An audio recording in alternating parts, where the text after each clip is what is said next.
to be an excellent topic, and we are waiting to hear from you, sir. Over to the speakers.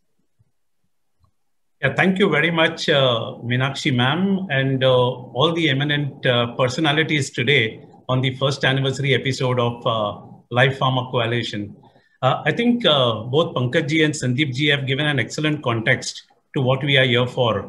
To start sharing my thoughts on this subject, I would get on the ball straight away. First of all, let me tell you one thing, that to keep our teams engaged and motivated, even in normal times, is a challenge. Yeah, everybody has their own set of expectations. People feel that they are not being dealt fairly. Leaders have to grapple with that element of fairness and try to convince and get the team along. So even in a normal circumstances, it's a challenge to keep teams engaged and motivated. Now, when the situation transforms so dramatically into the circumstance that we are today, it multiplies this challenge manyfold. So here we are, employees not in physical connect with each other. There is a limitation. In the real world in office, you could go across, you could beat up anything there to be addressed, you fix it there and there. But here today, you're in a virtual world and you cannot see the person. Maybe you can see the person, but you physically cannot understand the catharsis of emotions that people are going through in these times, because everybody is grappling with their own problems, be it emotional, be it physical, or be it financial. And that adds to the stress during the course of the conversations, which seems to happen at times in the virtual world today. And secondly, there is always an anxiety of what's going to happen. When this is all going to end, the impact on my business is so profound. Is there a job security for me? So these are the volcano of emotions playing in the mind of people. And the leader then should really have to, grapple with all these elements and make sure that they're going to keep the team along. So what is the imperative for leadership in these times? If we adopt the same playbook, what we were adopting in the past, things are not going to work. The need of the hour, or the thumb rule at this moment, is basically to reinvent and re-engineer in the new norm. So we are seeing that there are changes in the way our world is responding and behaving today. And that is what even both our moderators had said. The entire element of consumer experience and behavior has undergone a sea change. Now, as an organization, have we really understood and grappled with the magnitude of this change that has happened? And how do we calibrate our responses to this change and integrate it into the overall ethos of our organization culture and work norm? That is where the challenge of the leadership comes into play. A very, very important element, my dear friends, is the agility. That is the ability to comprehend the nuances of the situation and to calibrate your responses and deliver your actions in a timely manner is the need of the hour. And that is a challenge for the leadership. Because the more you delay your responses and the more you are uncertain in these times, you will just allow the unfavorable environment to get the better of you, and we will be sucked into and drowned into the unfavorable element of this environment. So what is it that we can do to have a better control of the systems and make sure that we go through this environment and we meet the challenges by pulling our teams together? I think that is where the challenge for the leadership is in the new norm. Today, we are following a culture of work from anywhere. People work from home. You can work from office. You can work from a cafe, even from a beach. It's boiled down to that level. And therefore, in this scenario, the concept of situational leadership, which is our discussion, which is all about, is very, very important. Now, in a survey, that was recently done, it was seen that 50% of the leaders, they exhibit the same approach. Now, when we exhibit the same approach and we believe in a one-size-fits-all, we will fall short in terms of meeting up to the expectation of the people who follow us and directing the organization to the future that we envisage, whether it is in good times or whether it is in very, very difficult times. And in this context, I'm reminded of a statement by the ex-CEO of Procter & Gamble called Alan Lafley.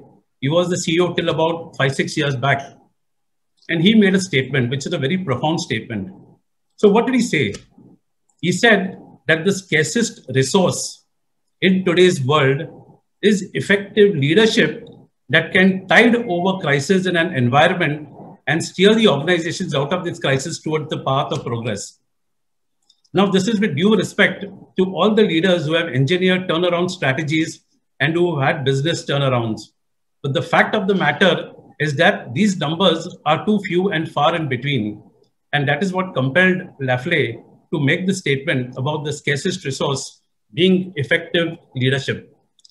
Now, there is no single magic bullet. And here again, I'm reminded of an Austrian neurologist called Viktor Frankl. Now, Viktor Frankl was basically a doctor, a neurologist, a psychologist, a counselor, and he shared his experience in a Nazi concentration camp where he spent 5 years. And he talked about the brutality and all the atrocities that was being done on the prisoners. And these prisoners were losing their degree of freedom. So what happened? The only thing that was common in that environment was fear, fearing the worst, anxiety, suspicion, and the lurking shadow of death.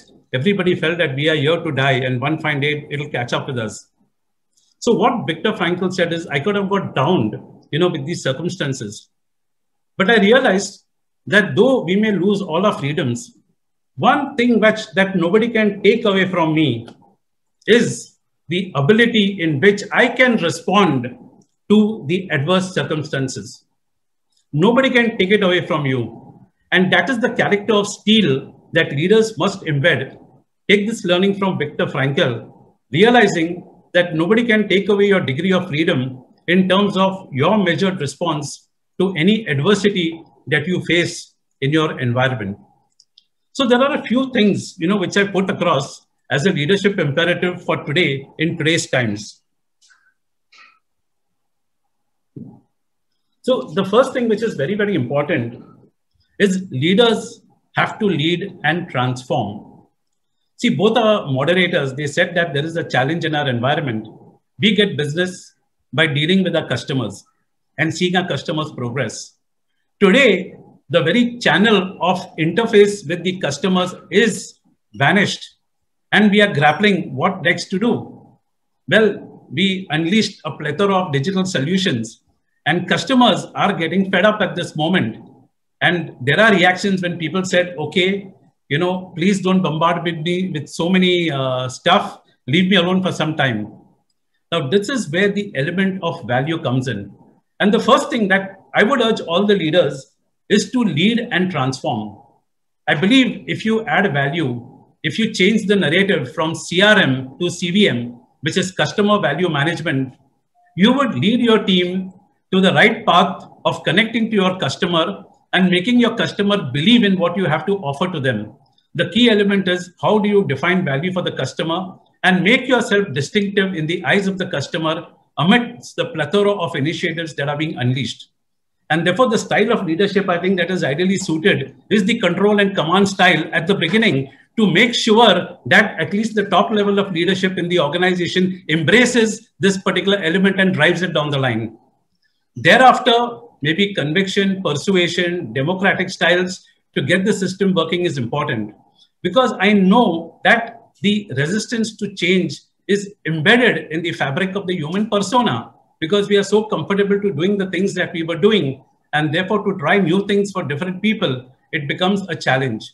So at this stage, I think the command and control in terms of ensuring that the new norm style of work is followed in the organization and integrated into the ethos of the organization culture, it should start with the command and control. And then it should really flow through in terms of the democratic style of collaboration and working together to make it work.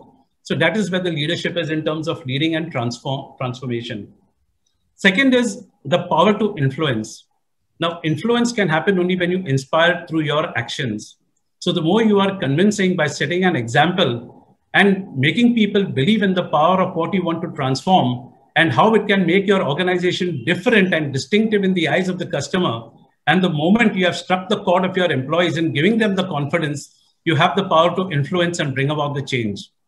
So second thing after leading and transformation is the power and ability to influence which is critical in any leadership narrative. The third is motivation. Now here again, the entire environment is such and so suppressed that motivation itself becomes a question mark.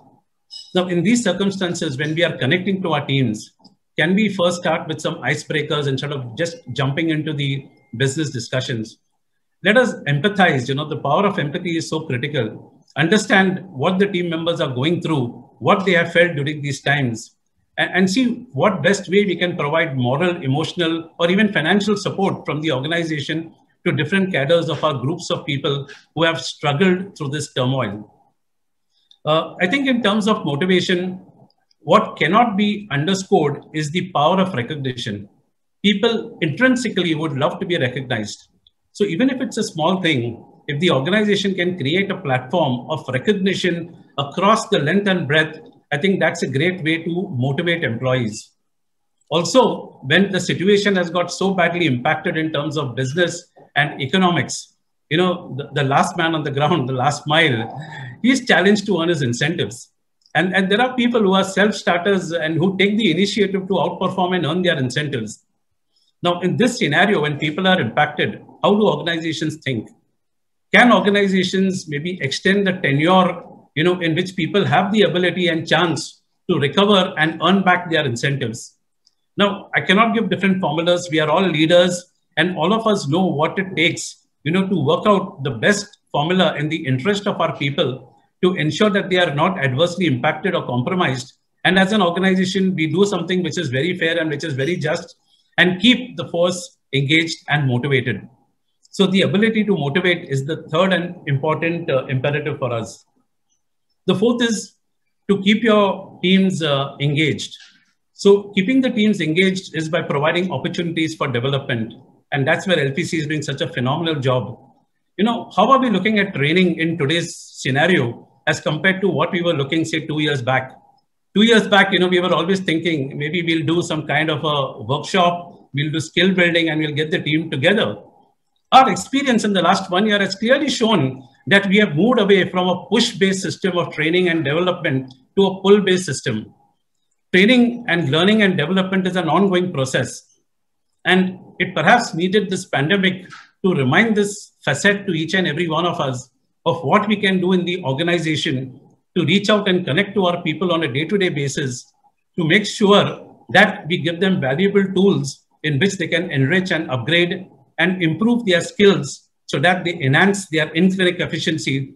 And doctors feel proud to be associated with the workforce that is in front of them, who is highly skilled and knowledgeable.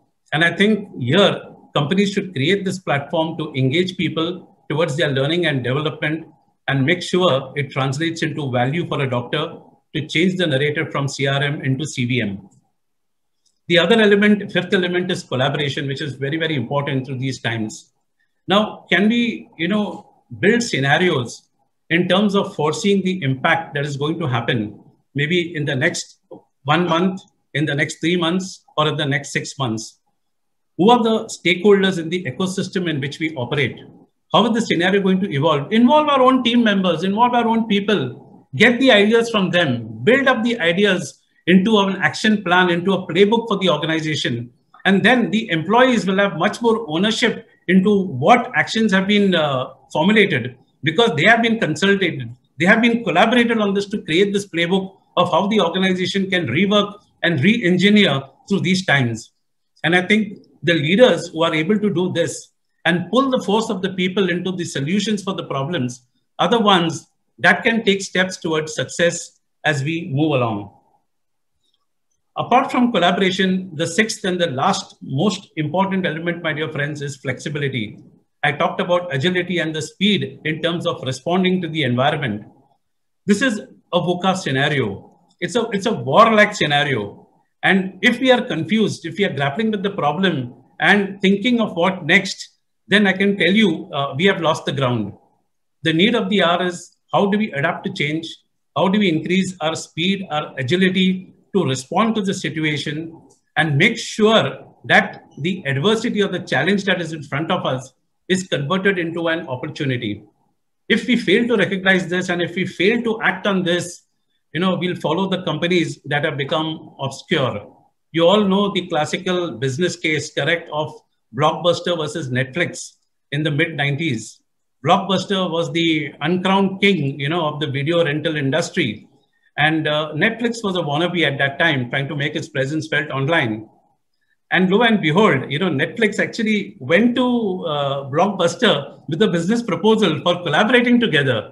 They said that, we will promote your video libraries online while you promote our channel in your stores. And they refused. They were a very big player and Netflix was nobody. They refused. What happened? Netflix evolved. They created content. They built different kinds of solutions for different kinds of viewers. They upped the ante on the entertainment quotient, the entertainment quotient. They really increased it significantly. And that was their purpose, to make people happy and to ensure that people have good entertainment, and people lapped it up. The rest is history. Blockbuster filed for bankruptcy, while Netflix is a $160 billion organization today. So friends, the point that I'm trying to make is, in a VUCA world, flexibility, the adaptability to respond to changes and make sure that you direct your changes in a very innovative manner that adds value to your customers is what is going to take you through these times. So to summarize, in a world of VUCA, right, if we have a shared sense of purpose and belief embedded in the strong fabric of the value systems of our organization, every employee down the line should be clear of the purpose for which we are there, why we are doing what we are doing. And this is what fires them when they wake up in the morning and get to their laptops to work on that particular day. The purpose embedded in the value systems of the organization. When that happens, it acts as a catalyst to change the narrative of VUCA into vision, understanding, clarity, and agility for an action bias. And that is where the leaders can bring this change. Thank you.